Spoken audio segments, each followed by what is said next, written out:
Fala galera do Aretejus, bom dia, boa tarde, boa noite, boa madrugada, sejam bem-vindas, sejam bem-vindos. Está começando o segundo episódio do decreto número 5015, que trata sobre a Convenção de Palermo. E aí, como é que vocês estão? Tudo certo, galera? Pessoal, hoje no segundo episódio nós vamos dos artigos 8º até o artigo 15. Pessoal, mas antes de começarmos, vamos para a nossa formalidade, deixar o like no canal, se inscrever no canal, ativar o sininho para receber as notificações dos novos episódios e atualizações legislativas, informativos, e também acesse a descrição do vídeo para ter acesso às playlists do canal, os grupos do WhatsApp. Também, se você quiser ser um apoiador do canal, manda um pix para a gente, para o aretejus@gmail.com. Pessoal, vamos lá. Artigo 8º. Criminalização da corrupção. Item 1. Cada Estado-parte adotará as medidas legislativas e outras que sejam necessárias para caracterizar como infrações penais os seguintes atos, quando intencionalmente cometidos. A linha A. Prometer, oferecer ou conceder a um agente público, direto ou indiretamente, um benefício indevido em seu proveito próprio ou de outra pessoa ou entidade, a fim de praticar ou se abster de praticar um ato no desempenho das suas funções oficiais. A linha B. Por um agente público, pedir ou aceitar, direto ou indiretamente, um benefício indevido, para si ou para pessoa ou entidade, a fim de praticar ou se abster de praticar um ato no desempenho das suas funções oficiais. Item 2. Cada Estado-parte considerará a possibilidade de adotar as medidas legislativas ou outras que sejam necessárias para conferir o caráter de infração penal aos atos enunciados no parágrafo 1º do presente artigo, que envolvam um agente público estrangeiro ou um funcionário internacional. Do mesmo modo, cada Estado-parte considerará a possibilidade de conferir o caráter de infração penal a outras formas de corrupção. Item 3. Cada Estado-parte adotará igualmente as medidas necessárias para conferir o caráter de infração penal à cumplicidade na prática de uma infração enunciada no presente artigo. Item 4. Para efeitos do parágrafo 1º do presente artigo e do artigo 9º, a expressão agente público designa, além do funcionário público, qualquer pessoa que preste um serviço público, tal como a expressão é definida no direito interno e é aplicada no direito penal do Estado-parte, onde a pessoa em questão exerce suas funções. Artigo 9º. Medidas contra a corrupção. Item 1. Para além das medidas enunciadas no artigo 8º da presente Convenção, cada Estado-parte, na medida em que seja procedente e conforme o seu ordenamento jurídico, adotará medidas eficazes de ordem legislativa, administrativa ou outra para promover a integridade e prevenir, detectar e punir a corrupção dos agentes públicos. Item 2. Cada Estado-parte tomará medidas no sentido de se assegurar de que as suas autoridades atuam eficazmente em matéria de prevenção, detecção e repressão da corrupção de agentes públicos, e inclusivamente conferindo a essas autoridades independência suficiente para impedir qualquer influência indevida sobre a sua atuação. Artigo 10. Responsabilidade das pessoas jurídicas. Item 1. Cada Estado-parte adotará as medidas necessárias, em conformidade com seu ordenamento jurídico, para responsabilizar pessoas jurídicas que participem em infrações graves envolvendo um grupo criminoso organizado e que cometam as infrações enunciadas no artigo 5º, 6º, 8º e 23 da presente Convenção. Item 2. No respeito pelo ordenamento jurídico do Estado-parte, a responsabilidade das pessoas jurídicas poderá ser penal, civil ou administrativa. Item 3. A responsabilidade das pessoas jurídicas não obstará à responsabilidade penal das pessoas físicas que tenham cometido as infrações. Item 4. Cada Estado-parte diligenciará, em especial, no sentido de que as pessoas jurídicas consideradas responsáveis em conformidade com o presente artigo sejam objeto de sanções eficazes, proporcionais e acautelatórias, de natureza penal e não penal, incluindo as sanções pecuniárias. Artigo 11. Processos judiciais, julgamento e sanções. Item 1.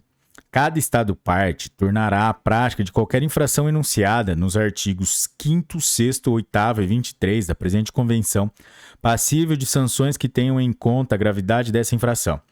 Item 2. Cada Estado parte diligenciará para que qualquer poder judicial discricionário conferido pelo seu direito interno e relativo aos processos judiciais contra indivíduos por infrações previstas na presente Convenção seja exercido de forma a otimizar a eficácia das medidas de detecção e de repressão dessas infrações, tendo na devida conta a necessidade de exercer um efetivo cautelar de sua prática. Item 3. No caso de infrações como as enunciadas nos artigos 5º, 6º e 8º e 23 da presente Convenção, cada Estado parte tomará as medidas apropriadas, em conformidade com seu direito interno e tendo na devida conta os direitos da defesa, para que as condições a que estão sujeitas as decisões de aguardar julgamento em liberdade ou relativas ao processo de recurso tenham em consideração a necessidade de assegurar a presença do arguido em todo o processo penal ulterior. Item 4. Cada Estado parte providenciará para que os seus tribunais ou outras autoridades competentes tenham a presente gravidade das infração prevista na presente Convenção, quando considerarem a possibilidade de uma libertação antecipada ou condicional de pessoas reconhecidas como culpadas dessas infrações. Item 5. Sempre que as circunstâncias os justifiquem, cada Estado parte determinará, no âmbito de seu direito interno, um prazo de prescrição prolongado, durante o qual poderá ter início o processo relativo a uma das infrações previstas na presente Convenção, devendo esse período ser mais longo quando presumível o autor da infração se tenha subtraído à justiça. Item 6.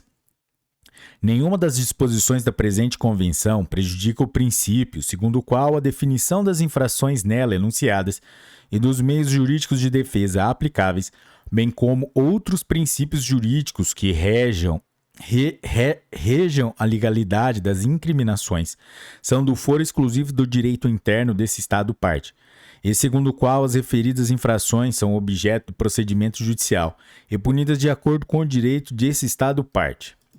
Artigo 12. Confisco e apreensão. Item 1. Os Estados-partes adotarão, na medida em que o seu ordenamento jurídico interno o permita, as medidas necessárias para permitir o confisco. A linha A. O produto das infrações previstas na presente Convenção ou de bens cujo valor corresponda ao desse produto. E a linha B. Dos bens, equipamentos e outros instrumentos utilizados ou destinados a serem utilizados na prática das infrações previstas na presente Convenção. Item 2. Os Estados-partes tomarão as medidas necessárias para permitir a identificação, a localização, o embargo ou apreensão dos bens referidos no parágrafo 1º do presente artigo, para efeitos de eventual confisco. Item 3. Se o produto do crime tiver sido convertido, total ou parcialmente, noutros bens, estes últimos podem ser objeto das medidas previstas no presente artigo, em substituição do referido produto. Item 4. Se o produto do crime tiver sido misturado com bens adquiridos legalmente, estes bens poderão, sem prejuízo das competências de embargo ou apreensão, ser confiscados até o valor calculado do produto com que foram misturados. Item 5. As receitas ou outros benefícios obtidos com o produto do crime, os bens nos quais o produto tenha sido transformado ou convertido, ou os bens com que tenha sido misturado, podem também ser objeto das medidas previstas no presente artigo, da mesma forma e na mesma medida que o produto do crime. Item 6.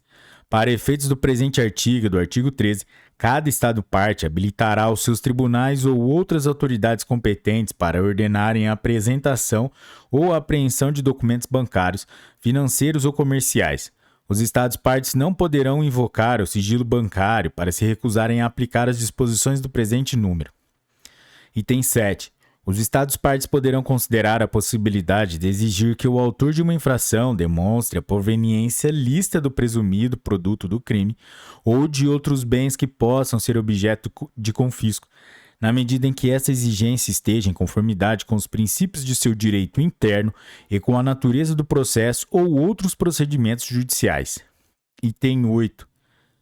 As disposições do presente artigo não deverão, em circunstância alguma, ser interpretadas de modo a afetar os direitos de terceiros de boa-fé. Item 9.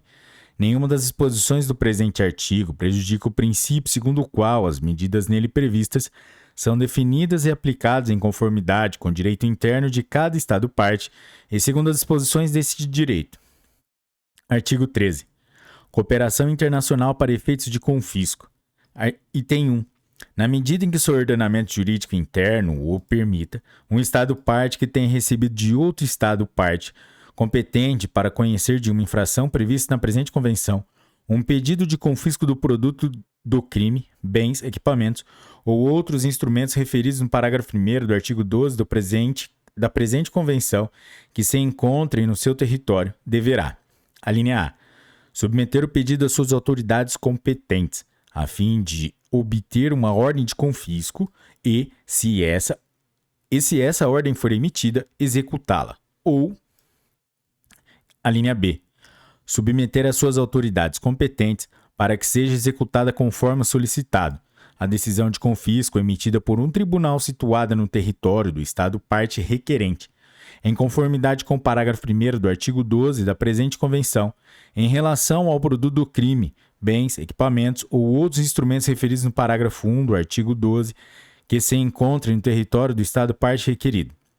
2. Quando um pedido for feito por outro Estado-parte competente para conhecer de uma infração prevista na presente Convenção, o Estado-parte requerido tomará medidas para identificar, localizar, embargar ou apreender o produto do crime, os bens, os equipamentos ou os outros instrumentos referidos no parágrafo 1º do artigo 12 da presente Convenção, com vista ao eventual confisco que venha a ser ordenado, seja pelo Estado-parte requerente, seja na sequência de um pedido formulado ao abrigo do parágrafo 1º do presente artigo, pelo Estado-parte requerido. E parágrafo 3º. As disposições do artigo 18 da presente Convenção aplicam-se mutatis mutandis ao presente artigo. Para além das informações referidas no parágrafo 15 do artigo 18, os pedidos feitos em conformidade com o presente artigo deverão conter: alínea A. Quando o pedido for feito ao abrigo da alínea A do parágrafo 1º do presente artigo, uma descrição dos bens a confiscar e uma exposição dos fatos em que o Estado-parte requerente se baseia, que permita ao Estado-parte requerido obter uma decisão de confisco em conformidade com o seu direito interno. Alínea B. Quando o pedido for feito ao abrigo da alínea B do parágrafo 1º do presente artigo, uma cópia legalmente admissível da decisão de confisco emitida pelo Estado-parte requerente, em que se baseia o pedido, uma exposição dos fatos e informações sobre os limites em que é pedida a execução da decisão. Alínea C. Quando o pedido for feito ao abrigo do parágrafo 2º do presente artigo, uma exposição dos fatos em que se baseia o Estado-parte requerente e uma descrição das medidas pedidas. Parágrafo 4º. As decisões ou medidas previstas no parágrafo 1º e parágrafo 2º do presente artigo são tomadas pelo Estado-parte requerido em conformidade com seu direito interno e segundo as disposições do mesmo direito, em conformidade com as suas regras processuais ou com qualquer tratado, acordo ou protocolo bilateral ou multilateral que o ligue ao Estado-parte requerente. Parágrafo 5º. Cada Estado-parte enviará ao Secretário-Geral da Organização das Nações Unidas uma cópia das suas leis e regulamentos destinados a dar aplicação ao presente artigo, bem como uma cópia de qualquer alteração ulteriormente introduzida a estas leis, e regulamentos ou uma descrição destas leis, regulamentos e alterações ulteriores. Parágrafo 6º. Se um Estado-parte decidir condicionar a adoção das medidas previstas no parágrafos 1º e 2º do presente artigo à existência de um tratado na matéria, deverá considerar a presente convenção como uma base jurídica necessária e suficiente para o efeito. Parágrafo 7º. Um Estado-parte poderá recusar a cooperação que lhe é solicitada ao abrigo do presente artigo, caso a infração a que se refere o pedido não seja abrangida pela presente convenção. Parágrafo 8º. As disposições do presente artigo não deverão, em circunstância alguma, ser interpretadas de modo a afetar os direitos de terceiros de boa-fé. Parágrafo 9º. Os Estados-partes considerarão a possibilidade de celebrar tratados, acordos ou protocolos bilaterais ou multilaterais com o objetivo de reforçar a eficácia da cooperação internacional, desenvolvida para efeitos do presente artigo. Artigo 14. Disposição do produto do crime ou dos bens confiscados. Parágrafo 1º. Um Estado parte que confisque o produto do crime ou bens em aplicação do artigo 12 ou do parágrafo 1º do artigo 13 da presente Convenção, disporá deles de acordo com o seu direito interno e os seus procedimentos administrativos. Parágrafo 2º. Quando os Estados partes agirem a pedido de outro Estado parte em aplicação do artigo 13 da presente Convenção, deverão, na medida em que o permita o seu direito interno e se tal lhes for solicitado, considerar prioritariamente a restituição do produto do crime ou dos bens confiscados ao Estado parte requerente, para que este último possa indenizar as vítimas da infração ou restituir este produto do crime ou estes bens aos seus legítimos proprietários. Parágrafo 3º. Quando um Estado parte atuar a pedido de outro Estado parte em aplicação dos artigos 12 e 13 da presente Convenção, poderá considerar especialmente a celebração de acordos ou protocolos que preveja. A linha A. Destinar o valor deste produto ou destes bens ou os fundos provenientes da sua venda ou uma parte desses fundos à conta criada à aplicação da linha C do parágrafo 2º do artigo 30 da presente Convenção e os organismos intergovernamentais especializados na luta contra a criminalidade organizada. Linha B. Repartir com outros Estados partes, sistemática ou casuisticamente, este produto ou estes bens, ou os fundos provenientes da respectiva venda, em conformidade com seu direito interno ou seus procedimentos administrativos. Artigo 15. Jurisdição. Parágrafo 1º. Cada Estado parte adotará as medidas necessárias para estabelecer a sua competência jurisdicional em relação às infrações enunciadas nos artigos 5º, 6º, 8º e 23 da presente Convenção, nos seguintes casos. A linha A. Quando a infração for cometida no seu território. Ou a linha B. Quando a infração for cometida a bordo de um navio que arvore a sua bandeira ou a bordo de uma aeronave matriculada em conformidade com o seu direito interno no momento em que a referida infração foi cometida. Parágrafo 2º. Sem prejuízo do disposto no artigo 4º da presente Convenção, um Estado parte poderá igualmente estabelecer a sua competência jurisdicional em relação a qualquer dessas infrações, nos seguintes casos. A linha A. Quando a infração for cometida contra um dos seus cidadãos. A linha B. Quando a infração for cometida por um dos seus cidadãos ou por uma pessoa apátrida residente habitualmente no seu território. Ou a linha C. Quando o infrator for. Item 1. Uma das previstas no parágrafo 1º do artigo 5º da presente Convenção e praticada fora do seu território, com a intenção de cometer uma infração grave no seu território. Item 2. Uma das previstas no inciso 2 da linha B no parágrafo 1º do artigo 6º da presente Convenção e praticada fora do seu território com a intenção de cometer, no seu território, uma das infrações enunciadas nos incisos 1 ou 2 da linha A ou I da linha B do parágrafo 1º do artigo 6º da presente Convenção. Parágrafo 3º.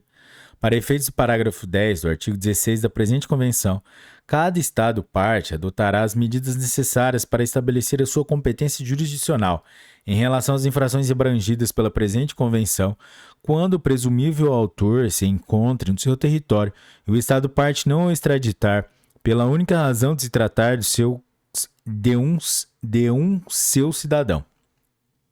Parágrafo 4º. Cada Estado parte poderá igualmente adotar as medidas necessárias para estabelecer a sua competência jurisdicional em relação às infrações abrangidas pela presente Convenção, quando o presumível autor se encontre no seu território e o Estado parte não o extraditar. Parágrafo 5º. Se um Estado parte que exerce a sua competência jurisdicional por força dos parágrafos 1º e 2º do presente artigo tiver sido notificado ou por qualquer outra forma tiver tomado conhecimento de que um ou vários Estados partes estão a efetuar uma investigação ou iniciaram diligências ou um processo judicial tendo por objeto o mesmo ato, as autoridades competentes desses Estados partes deverão consultar-se da forma que for mais conveniente para coordenar as suas ações. Parágrafo 6º. Sem prejuízo das normas do direito internacional geral, a presente convenção não excluirá o exercício de qualquer competência jurisdicional penal estabelecida por Estado parte em conformidade com seu direito interno. Galera, é isso aí. Esse foi o decreto número 5.015, que trata da Convenção de Palermo. E hoje nós somos dos artigos 8º até o artigo 15 da Convenção. Galera, se você chegou até aqui, deixe o seu like, se inscreva no canal, ative o sininho para receber as notificações, compartilhe com seus melhores amigos, acesse a descrição do vídeo para ter acesso aos grupos do WhatsApp, as playlists no YouTube e Spotify. E também, se você quiser ser um apoiador do canal, tem o Pix para vocês mandarem para a gente. Galera, é isso aí. Bons estudos, um forte abraço e tchau!